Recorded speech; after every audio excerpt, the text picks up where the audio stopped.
Hello and welcome to another Waldy's Waffle Farm update. In this one we focus on finishing our oilseed rape storage for ADM, which is great news. It's taken us 2 weeks to get just over 2,700 tonnes in. So we explain a little bit about that and the payments of that and the value of the crop and everything, which that is quite astounding when you look at it. I just wish it was our crop in store with the value of it. And then also we focus on starting our harvest. We start with the beans. Oats, which we've got some oats just here. This is the field behind me, and we're combining at the minute just over the road. Hopefully, if the weather stays fine, it's Saturday afternoon, about 5 p.m. at the minute. Hopefully, if the weather stays fine, it's a bit overcast, we shall have the oats done by tonight, and that will be 110 acres up here. And then we've got 2 fields of wheat. We've got about 85, 90 acres of wheat we want to get into up here. So that's in this week's update. Now, just to go back on 1 or 2 things I forgot to mention on the farm tour, but also some of the things that some of you have asked through questions. So just to start with Agri, we are Agri's iFarm for Lincolnshire, and I stands for information, and we have 3 open days a year, of which some of you saw the direct drilling day was one of them. But we do lots of trials with Agri, and they're a really good company to do some work with, and I'm really sort of privileged and proud that we work closely with them, and it's great we have these connections with companies like Agri.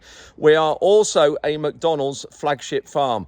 There's 23 flagship farms in Europe. And I know we're not in the EU now, but when we got that title, which was about 6 years ago, we were in the EU just, and that involves oilseed rape. Now, I think there is one other flagship farm in the UK, and I think that's for beef, I think. I'm not too sure, but I know there is ourselves and one other one in the UK, and the rest 21 others are in Europe. But that is involved us sort of passing a lot of criteria linked to the environment, linked to wildlife, and linked to doing things really revolving around the environment and helping nature. And so getting that award a few years ago was really good. But obviously we haven't grown oilseed rape for 3 years because of the flea beetle and because of losing a crop. We were growing it in too tight a rotation. We were growing it 1 year in 3, which was just too close.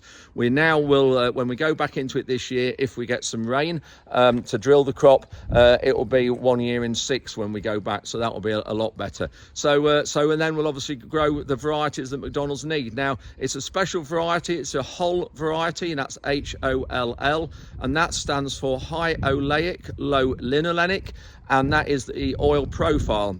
And it provides, or gives, when it's crushed, it gives an oil that McDonald's really like. And they'll mix that with sunflower oil to give them the flavour and the actual oil quality and the food quality when the food's cooked in this special oil. So this is why I really enjoy and really sort of value having an association with McDonald's as well. So that's great news, that is.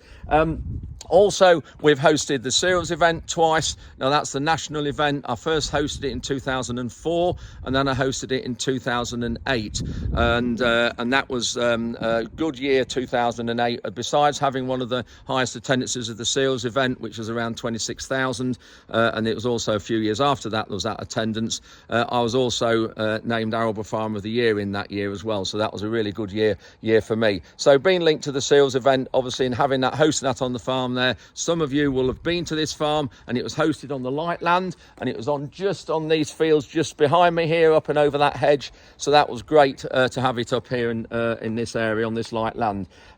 Also regarding baling of straw, quite a few questions on that. We don't bale any straw, mainly because I don't want to bring blackgrass in with the balers, and I think blowing balers out really is very difficult, getting all the nooks and crannies and getting the blackgrass and the weed seeds out of the balers.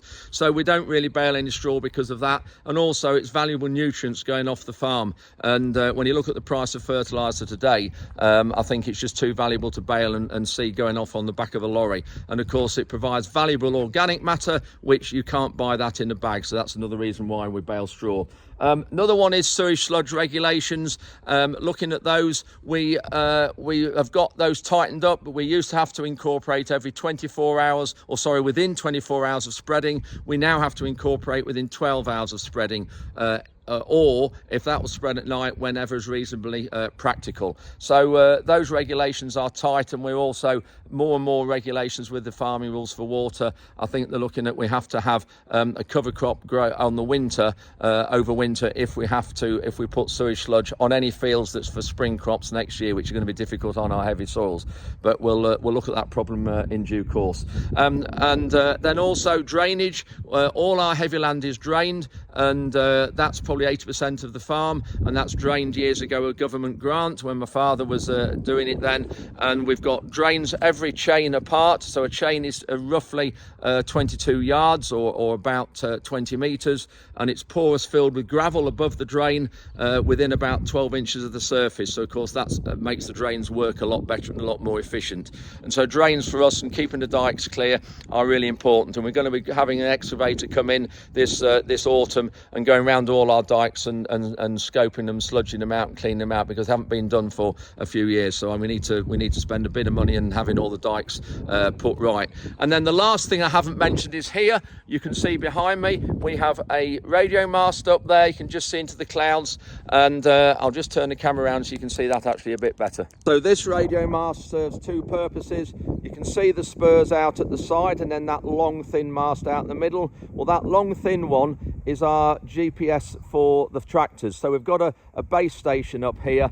I'll just show you that in the shed in a second. So you can't really see much of the base station. It's a Trimble base station because the actual working parts of it are in that cabinet there, and there's the wires that's all linked and goes round. You can see there, and it goes up through the roof and up onto the mast. And the mast is actually in that gully at the top there, so that's why, and the guy wires then are down through into the roof and on these posts. So that's the Trimble base station, and down here is the two-way radio station we have for the tractors. Now we have got say there's other people, one or two other farmers on this radio station as well. But just going back to there, we bought that ourselves first of all 12 years ago, and I seem to remember it was about 12 or 15,000 pounds. And then we have since sold off some of the share into some local farmers. Yeah, there's the oats. And so we've got, there's four of us now has equal share in it, but there is a tractor dealership as well, have also got into this, B&B Tractors in Nottinghamshire as well. And we're in such a good location because we're the highest point here, apart from when you go across to the Wolds, which are right in the distance there. And we can reach probably about 20 kilometres with this, which is incredible because most base stations can't reach anywhere near as far as that.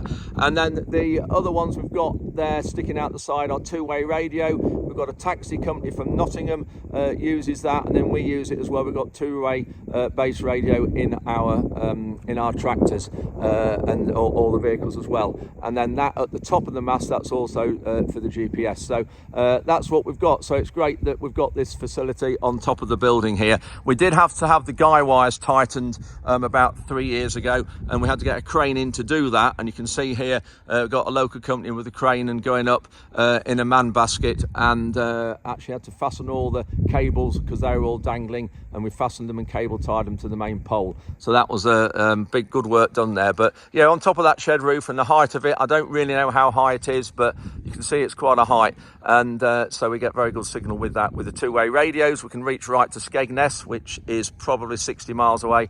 And then also we can reach a long way down to Newark. And just an interesting story, when we first got this mast put up, which was when we first actually went to GPS for the tractors, actually that was, which was about 12 years ago. First went to GPS on the tractors about 12 years ago. Got an Ofcom van rolled up in the yard at the other farm, at the main farm where we spend most of our time. And he's just said, at last I've found the problem. I said, what's the problem? He said, well, your signal, your mast is actually interfering with the control tower at East Midlands Airport, which is obviously between Derby and Leicester. And I don't know, that would be probably 70 miles away, I would have thought, something like that. Maybe not quite as far as that, maybe 50 miles away, but it's between Nottingham and Derby. And so we had to change frequency to avoid the interruption and disturbing and causing an issue with East Midlands control tower. So I thought that was quite interesting one, that was. I'd not heard of that one before. Anyway, that's it for now. Hope any more questions from the updates, please come back to me if there are. Let's get into this week's update and see the rape being finished storage and getting cracking with the harvesting of the spring oats. We've got the concrete panels in here now and nearly got this shed full today.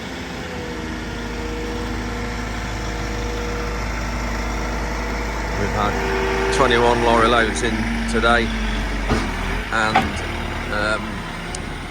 19 have been lorry loads, and we've had 2 tractors and trailers. So altogether we've had about 614 tonnes I think altogether, which is great to get it full, and we can then soon go and concentrate on combining.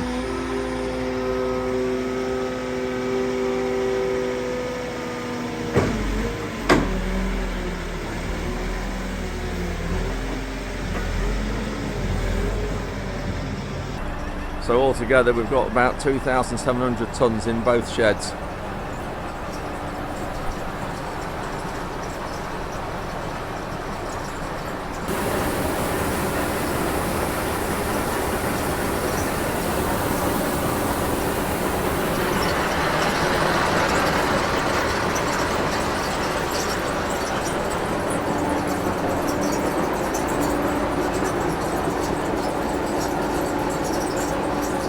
That will just go in this little hole over here.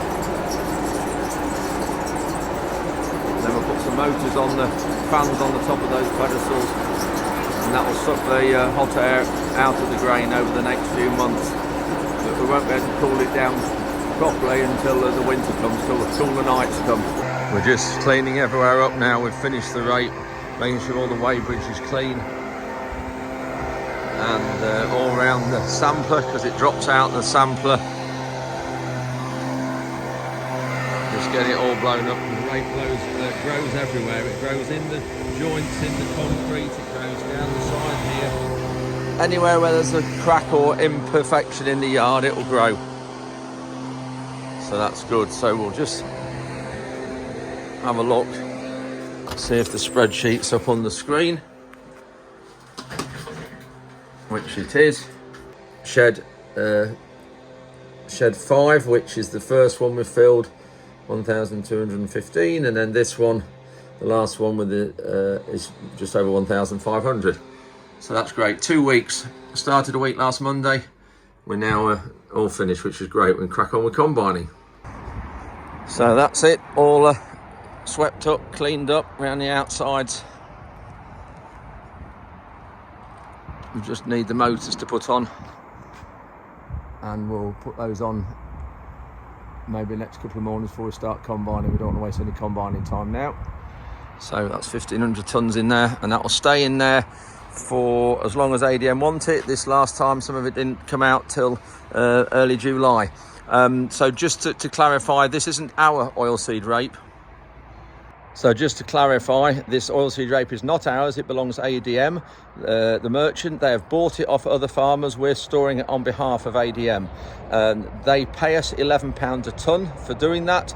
And even if it goes out in December or January, it's £11 a tonne, or if it goes out later in the before next harvest, which invariably it seems to do at the moment. So the £11 a tonne covers the intake, so it covers Tom in the weighbridge, all the sampling we have to do and all the time in the weighbridge. It covers up Reuben here, pushing up as well, that you've seen him do, and all the job of filling the sheds. And then we obviously have to look after it throughout the winter, keep it cool, and it has to go out here as good as it comes in quality-wise. Obviously, we have to keep it a lot cooler than it's gone in, because if we don't cool it down, it will go off and it'll heat up in the heap. And actually, oilseed rape can set alight. Some people have known it does self-combust. So we have to look after it at that time. And then also, the £11 a tonne also covers when we load it out. So we have the same thing to do, the Manitou loading the lorries, and then Tom in the weighbridge, we have to sample it. Don't have to do the admixture that we've done here and quite the detailed sampling, as long as we just take a sample and moisture and things, and that's all. So that's £11 a tonne for looking after this 2,770 odd tonnes. And just on the value in here, the value at the moment is around about £1.6 million worth of crop in here, because oilseed rape's of £600 a tonne, a bit over. But then last year it went up in the store by about £1 million. So when it finally went out the shed, the value of the crop in there was about £2.6 million because of the rape price due to the Ukraine war. And so obviously we've got a huge risk here. We've got a huge job and responsible job here, looking after something at approaching £2 million. We've finally got going combining, with the rape stores now being full. This is the spring oats up on Leadenham Heath on the light land, but the sun's gone in and they are not going too well. You can hear the combine groaning, and you can see by the length of the straw, the chopping, that it's only just running. So this is what I mean about the straw. You can just see how long some of it is. Look there, look. There's my hand. We've got new blades in, new rotating blades, new static blades, but it's just plenty long enough, some of this. And the sun's gone in now, and it's just not quite as fit or going quite as well as it was. I think Ruben's had to drop 1 km/h forward speed.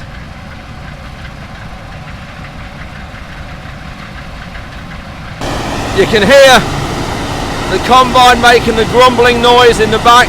That's because the straw's hardly fit now with the sun going in.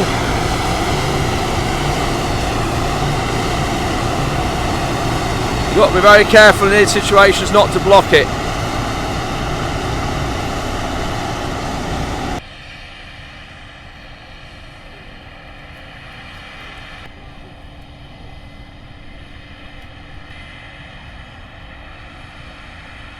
It's a good load.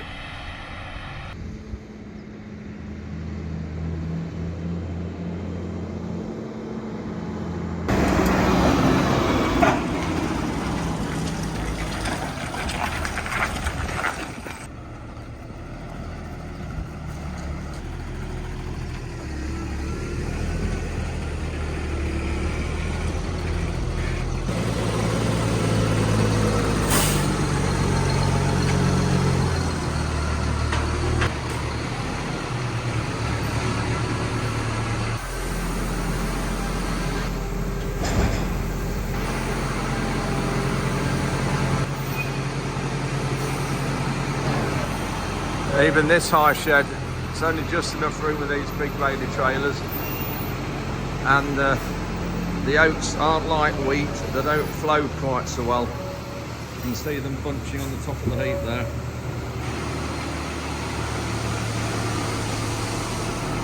That's it, that's another load. I don't know what they'll be there, probably 15 tonnes. Hydraulic back door makes things look easier, but that's very, very dangerous if you get near them. Got to keep well out of the way. Another load at the side there, then push two up together.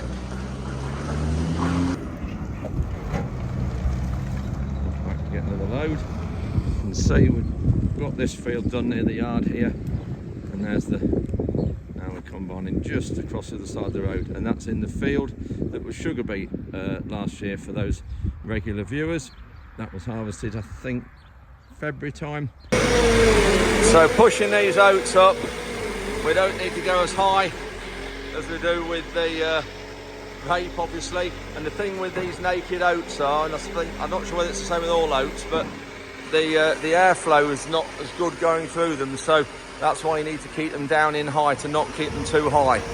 And we've got these grills in the floor here, and that's where the air will come out. So we've got at the back of the shed, I'll show you in a second, we've got some fans up there, and it'll blow the air through the grills here. So we need to make sure these grills are completely covered, so the air obviously is forced through the crop and not comes out. And if we end up with the crop only, say, where the Manitou wheel is now, what we do, we lift one or two of these grills up at the end, and then we've got we roll a ton bag up, an empty ton bag, and push it down here with the stick, with a big piece of wood, so that ideally you want it halfway in the face of the heap there. Otherwise, if you left it where it's shallow, the air would all come out here where it's shallow. So you need it fairly well up the face of the heap, and then the air will spread out and it'll be forced through the crop.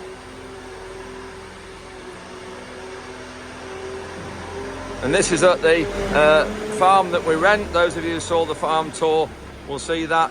It's a good high shed this is. It's the only one up here that is high, and we've got the bins next door. We're going quite steady at the minute on these oats because you can just see the weather's a bit cloudy. It needs some sun on it like barley does, and you can also tell it's a bit damp the way it's wrapping around the reel. You can just see the straws wrapping down there, which is a sign it's a bit damp as well. But we've only got this round, only about 2-3 rounds up and down the field left to go, and then that's this field finished.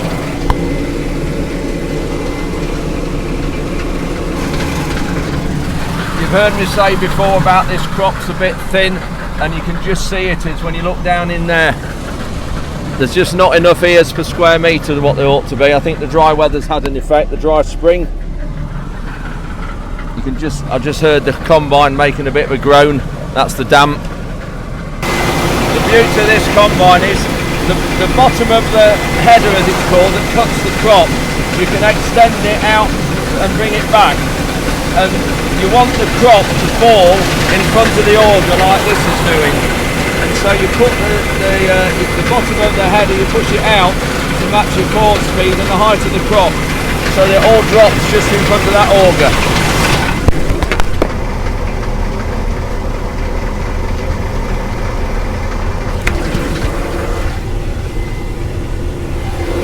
And that way it feeds the combine better inside, because all that whole crop from 35 feet has to go up that trunking just there under the cab and then into the combine. These New Hollands, that's why it's called Vari Feed. You can see the sticker there. These New Holland headers, they are known to be very, very good. One of the best headers on the market for feeding the combine and for picking up late crops as well when they're flat. You can see the straw there being chopped up, minced up, and that will be incorporated back into the soil, and it'll help feed the soil and means we don't need so much fertiliser on. You can just hear the combine groaning. That's why Ruben's going steady. We don't want to block it. Very easy to block the combine when the conditions are like this. Just talking about the thickness of the crop, now's a good time when it's cut to see the establishment, and we have actually got a few holes here. You can just see there, around there, there's no plants just in that area, and I think we didn't quite get the percentage establishment that we normally get. And you just see when you look across the stubble there, not quite as even as it should be. So this is why the combine's groaning and making a noise. Look at this big piece of straw. Look at it, still green there in the middle.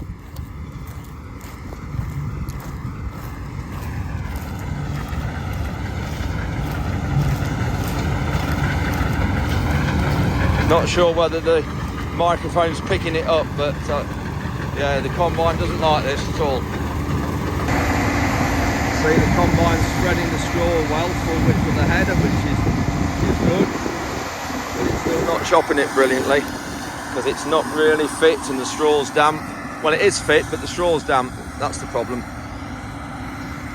So that's it for this week's update. Thank you very much for watching. Hope you've enjoyed it. Please click like, subscribe and the bell sound, and hope you all have a good week's harvesting if you're still doing that. I know quite a few have finished now, but we're obviously only just get going, so we need a week of fine weather. Actually, we need 2 weeks of fine weather to get going. So yeah, thank you very much for watching, and until next time, cheerio.